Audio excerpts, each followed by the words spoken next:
Hey creative friends, welcome to my channel. And do you know what this month is? I hope you already know. First of all, it's the first month of a whole new year with so much potential and so many possibilities. I hope everybody just has a great new year.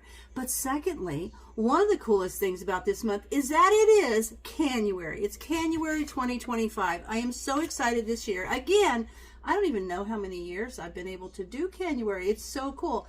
But I will tell you, I really appreciate participating because it's fun. It's just a fun thing to do.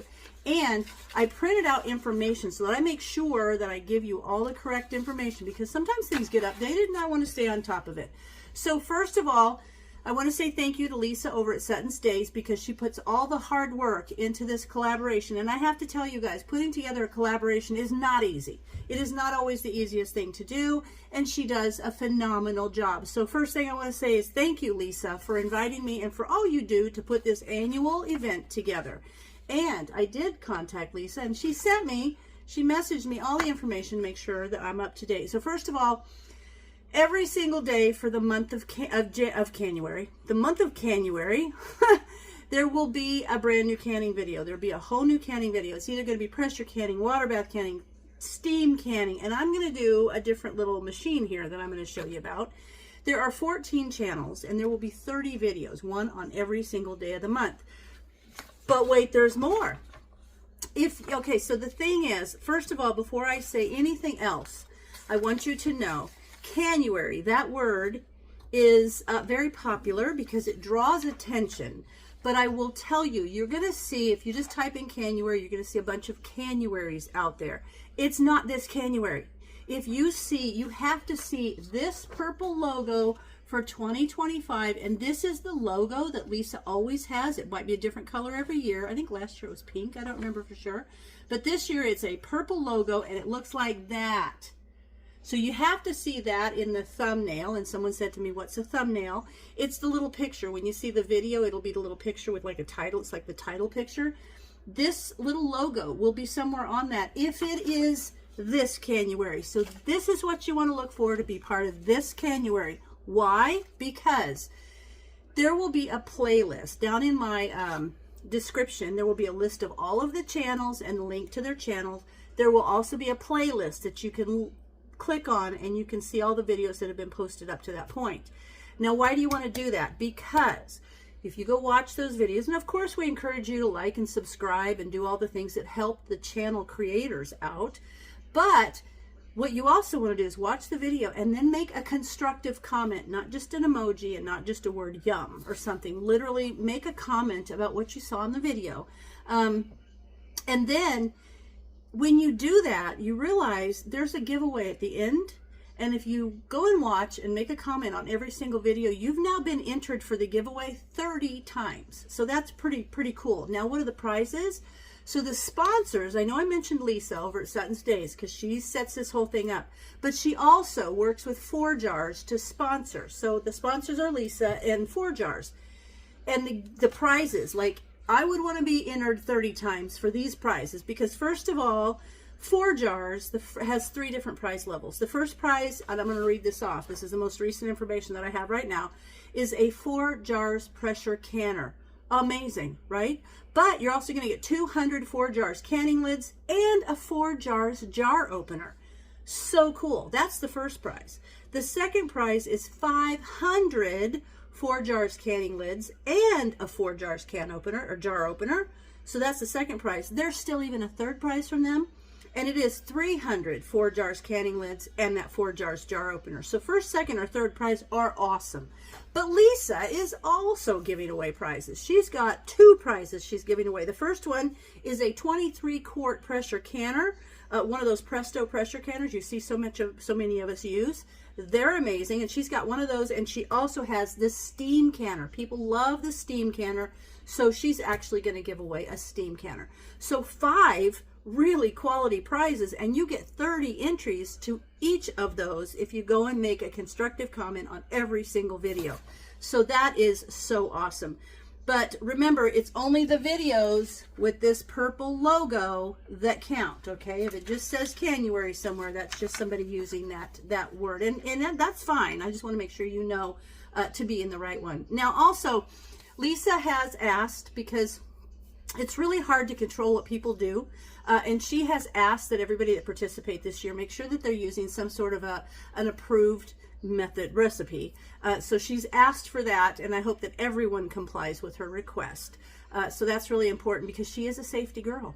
So I'm going to do a couple of different videos. This is going to be the same entry on both videos, but from now on I'm going to show you some cool stuff because this year I decided to mix up my canning a little bit. So let's get to it. So for my first video, well, actually for both of my videos, but the reason I'm going to use this very cool little machine, it is called the Automatic Jam and Jelly Maker, and it's the Fresh Tech by Ball. I got this when I got my Fresh Tech boiling water canner, and I think I've used it one time, and that was when Brian made blueberry jam. And I thought to myself, you know what, here's the thing. I have been a master food preserver for 12 plus years. I have canned pretty much everything you can can in every method and every size and every way you can. I have built a very, very good pantry. And so now it's just Brian and I at home, just the two of us. I don't need to do those great mass amounts of canning, but I still love it. But I don't want to do great big amounts unless I'm doing tuna or salmon when our son gets it, or you know, I'm doing my meat, my chicken for the year. But sometimes now, because of the way I've got my pantry set up, the canning that I'm doing is just kind of to replace things as I use them, or to enhance it, or to make gifts and fun things. So this time, what I decided was I'm going to use this really cool little machine because this might be something that appeals to you. It's a very clever little machine, and the thing I like about it is making jams and jellies. You don't have to do the stirring and have it splatter in more. You know, when you get that hot stuff on you, it hurts. And so I decided for my videos for this Canuary, this is the way we're going to go. And I'm going to make small batch, which is important for me now because I don't need so much, so much quantity. But this jam and jelly maker comes with a recipe book, and you're to use the recipes that are included in the book. And I haven't sat and, really done much other than to look at these, and there's a couple of them that I like. You can see I've got my little tabs. So what I'm going to do today is I'm going to make the pomegranate jelly. Now, the cool part about this is each one of these recipes, it will give you 3 ways to preserve it. Back here, the preserving instructions. And that's what's nice about this. If you're someone that just wants to touch base, kind of get a feel for canning, and if you're going to use one of these, first of all, you can just make your jam and jelly and enjoy it right away. Just perfect. You can also freeze this. It's not a special. These recipes are designed to do any of these. So if you wanted to just use it now, you just let it set up and, things, it will eventually get thick and set up properly. You can freeze it. It's not a special freezer jelly, freezer jam recipe. It's developed so that it can be frozen, or you can preserve it, process it. Now, I have decided I'm going to do a super cool little thing. I'm going to show you a little bit, a couple little jars. So I've got these super cute little jars because I can process these things 3 ways. The first one, to enjoy it now, you just pop it in the fridge and you can use it right away. Well, I found these super cute little miniature ball jars. See, they come, the little mini jars. They're 4 ounces, super cute. I thought they were adorable. And I just felt like I needed to do something with these. But clearly, on the side, it says these are not for preserving. It says somewhere, yeah, perfect. Not for preserving. They're really just to kind of like people that have spices and things like that. But I was thinking, because I can just use this straight away and put it in the fridge, what I'm going to do is I'm going to make little jars, because like our daughter said that our grandson and her husband, they're using the overnight oats now. And I'm thinking I could make each of them their little jar that they could put in the fridge and have just kind of a fun little gift to give them when they come and visit in a couple days. So this way I can give each of my grandkids one. They can put it on their toast. They can put it in their oatmeal or whatever. And it's just a super cute little jar. And the lid that comes with them is a screw-on. It looks like ball. It's got the edge that looks like a ring, but there's no little gasket in there, so you couldn't use this for canning. But it would be a fun little gift thing. So I'm going to use part of this and fill some jars for them because I think that's fun. So to get started for the pomegranate jelly, I'm going to read the instructions clearly, because you always want to, especially if you're using some sort of a piece of equipment, you want to make sure, super simple. I got the pomegranate juice from the store, and this is kind of expensive, but I'm going to do this as a special treat, so it's not something I would do all the time unless I have access to a whole lot of pineapple, or pomegranate, but this is going to be good. I'm excited about that. So the ingredients also in these recipes will give you the traditional or reduced sugar amount. I'm going to go for the reduced sugar. So what I'm going to need is 3 cups of the unsweetened store-bought pomegranate juice, which is what I have right there.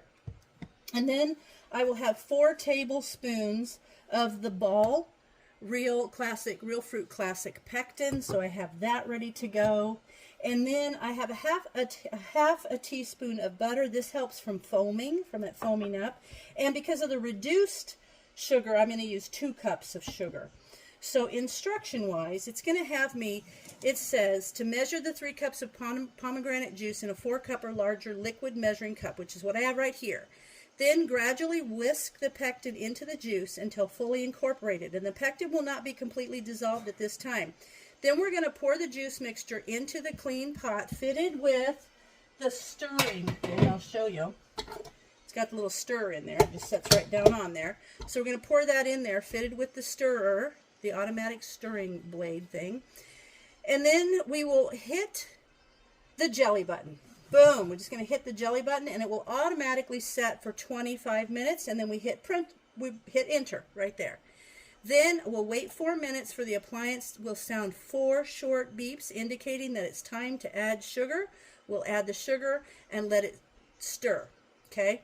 Then the appliance will continue to automatically stir your ingredients while it cooks. Stay within earshot of the jam and jelly maker because the appliance will beep again at the end of the process, signaling the jelly cooking is complete.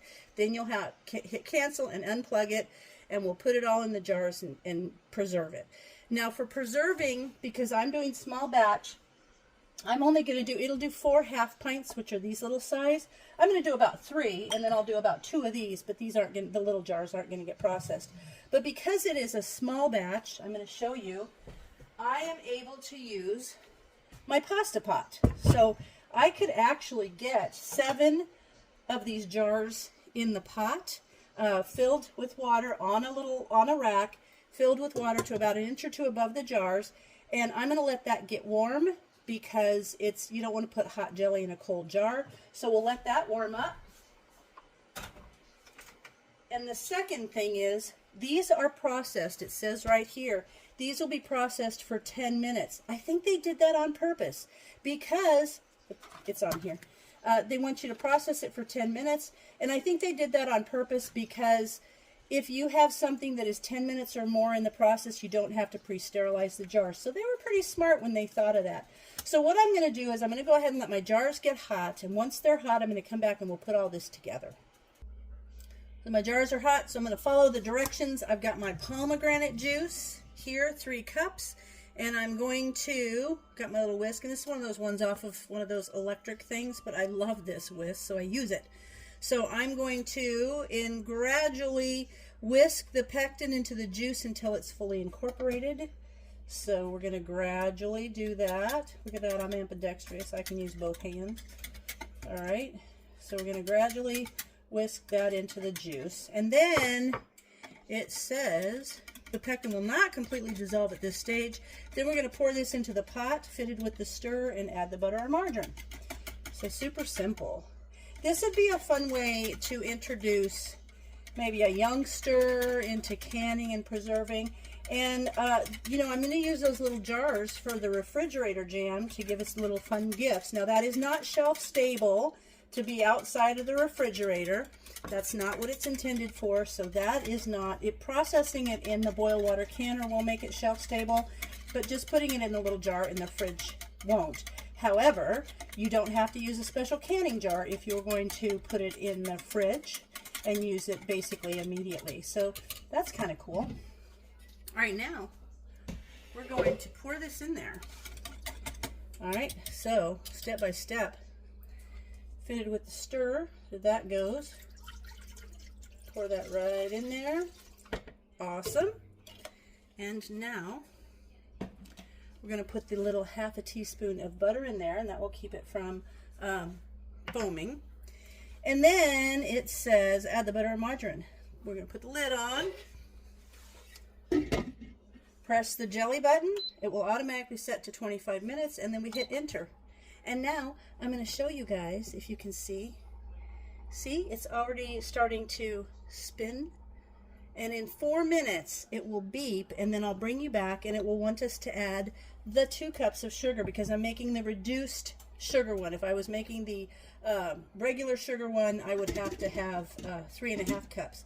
Also, because this recipe was developed to do either way, you can do the reduced sugar with regular pectin. Other recipes would want you to use the reduced sugar pectin. So that's another reason that makes this kind of easy to work with if you want a little variety. So I'll be back as soon as it beeps. All right, it just beeped, 4 little beeps, and now it tells me to gradually add the sugar. It says indicated gradually add the sugar while the stir continues running. So I'm going to let you see that. You see that stir running? Now I'm just going to gradually add this and let it kind of mix in. And then it says the appliance will continue to automatically stir your ingredients while it cooks. And then I'll need to stay within earshot, because eventually it's going to let me know that it is ready for me to put the jelly in. And I'm just going to fill the jars. And the little jars, I'm going to do 3 of the little half pints. Then the little jars I'll fill with the rest of it. And those I can just put a lid on and let them sit about 30 minutes and then pop them in the fridge. And if I put them in the fridge, I think they need to be used within about 3 weeks.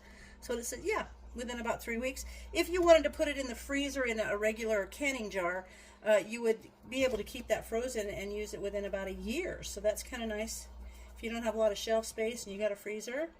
But this will be good. So I'm going to continue adding this, and I'll let it go until it is ready for me to start jarring it up.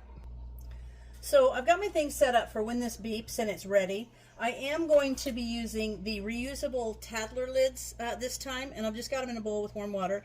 Different Tattler lids and different reusable lids have a different process, so be sure and read the box if you're going to use reusable lids. But I've got them. I might as well use them.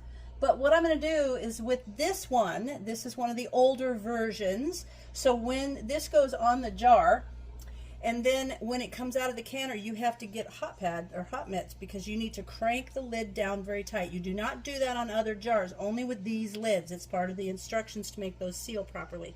But then when it comes out, you're going to crank it down really, really hard and tight, and I'll show you. So if you're not familiar, these are the company Tattler. They're reusable. Other companies are making or will start making them, but they have a little rubber gasket. This can be used multiple times, and you just kind of check it like a rubber band to make sure it still has stretch. It's not all, you know, like where it's brittle. You don't want that. This is going to go on the jar, basically like this, and then when it comes out, you crank it down, and the suction is going to pull that on there, and that'll be fine. I have used this under pressure canning. I've used these for all kinds of things, and they work great. But I feel like I have them. I need to use them. So I've got everything set up, and we'll wait for that to go. I want to show you, this has literally not even been 8 minutes, and you can see how it's already boiling there. This is nice because I don't have to stir over this. I just love how easy that is. But I wanted to show you, it actually does come up to a pretty good boil, and the boil will get even harder than that. See what I mean? It is really going after it, and that's perfect. That's going to help it do its thing the way it needs to do it. I just wanted to show you that. I'm going to open it a little bit more. You can see in there, oof. At least I'm not having to stir over that, and I like that. Okay, it just did 2 short beeps and a long beep, and so it's done. So now I'm going to hit the cancel button. It says it will end the signaling that cooking is complete. Press cancel. So we did, and unplug the appliance. So we're going to do that too. Now, I've got that unplugged and ready to go. Now it wants me to take the lid off, and we're going to remove the stirrer, and that is a hot process. So you want to make sure you've got a nice hot mitt. There you go. I'm going to remove that and set that away. And now the jelly is ready to put in the jars. Now I'm going to put it in my jars that are hot in the little boil water, my little stock pot. And you'll fill them to about 1/4 inch. Wipe the top, put the lid on, and then we'll put them back in the pot. So let me get one out and I'll do it for you. There we go.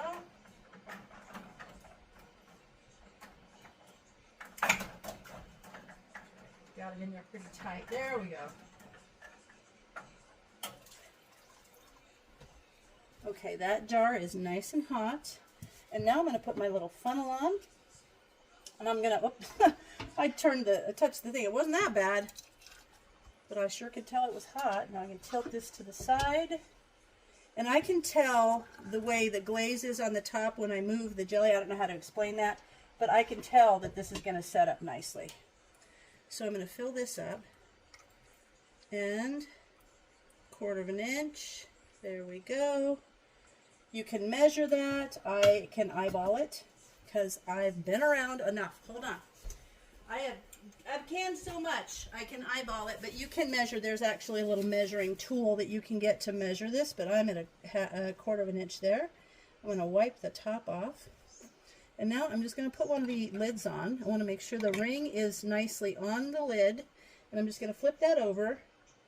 And then we're going to put the lid on the same way, or the ring on the same way you would regular, where you bring it just to fingertip tight. That's hot, so I'm going to, there you go, not too tight. You want to leave enough space for that the air can get through. If you put it on too tight, and the air is trying to get out and it can't, it will buckle your lid, or it will explode the lid in the process. So you want to make sure that it gets to where it's just where it's starting to tighten down, and just bring it back a wee bit. So there, if I'm doing jam and it's got pieces in it and stuff, you'll want to also, you know, get the air bubbles out with maybe a skewer or something. But this is just pure liquid, so I'm okay with that. So there we have it. I'm going to go ahead and fill the rest, and I'll come back and I'll show you my little jars when they're full too. All right, now I went ahead and I got basically 2 of the 1/2 pints, and then I got 3 of these little ones. And you can already see that it's starting to clump up, and you can see in the ladle from the consistency, you can see that that is already gelling up. And a tip is, I actually did not have any fresh pectin. A lot of things you can use them a little bit longer, but with pectin, you want to make sure that you always have really fresh pectin, or you're going to risk these things not setting up. So now I'm just going to let these come to room temperature, these little ones, and I'll put lids on them and put them in the fridge. I have 3 grandkids, so they're each going to get pomegranate jelly to put on their toast or whatever. The other things are in the pot and they're ready to process. So I'm going to bring that to a rolling boil, and then I'm going to count 10 minutes. Once it comes to a boil, I'll take the lid off and wait 5 minutes before I take them out. So when that gets to that point, we'll be back. All right, I took these out of the canner, and now what I'm going to do is, as per the instruction for these Tadler lids, I'm going to crank the ring down real tight so that will set tight against the jar and it will seal properly, because the instructions for these reusable lids say to do that. Now those are going to sit, and then when they're all sealed, I will leave them 24 hours, and then I'll take the rings off, make sure they're sealed, and those can go on my shelf because they're shelf stable. This little jar that I made as a gift for one of my grandkids, it is not shelf stable because it was not processed in a canner, but look at that, it's all set up. It goes in the fridge, so this can go straight from making it right into the fridge, and you can use it right away. So that is awesome. I'll use it within about 3 weeks probably, because it's in the fridge. So there you have it, this beautiful pomegranate jelly. Well, I hope you guys enjoyed my video, and I hope you try something new in 2025. I want to take a minute to say thank you so much again, Lisa, over at Suttonsdaze, for inviting me to participate this year, and for the sponsors and their awesome contribution to how awesome this collaboration is every single year. And I just want to say also, I hope you guys all have a wonderful new year, and 2025 is awesome for you. So as always, thanks for watching, and I'll see you in my next video.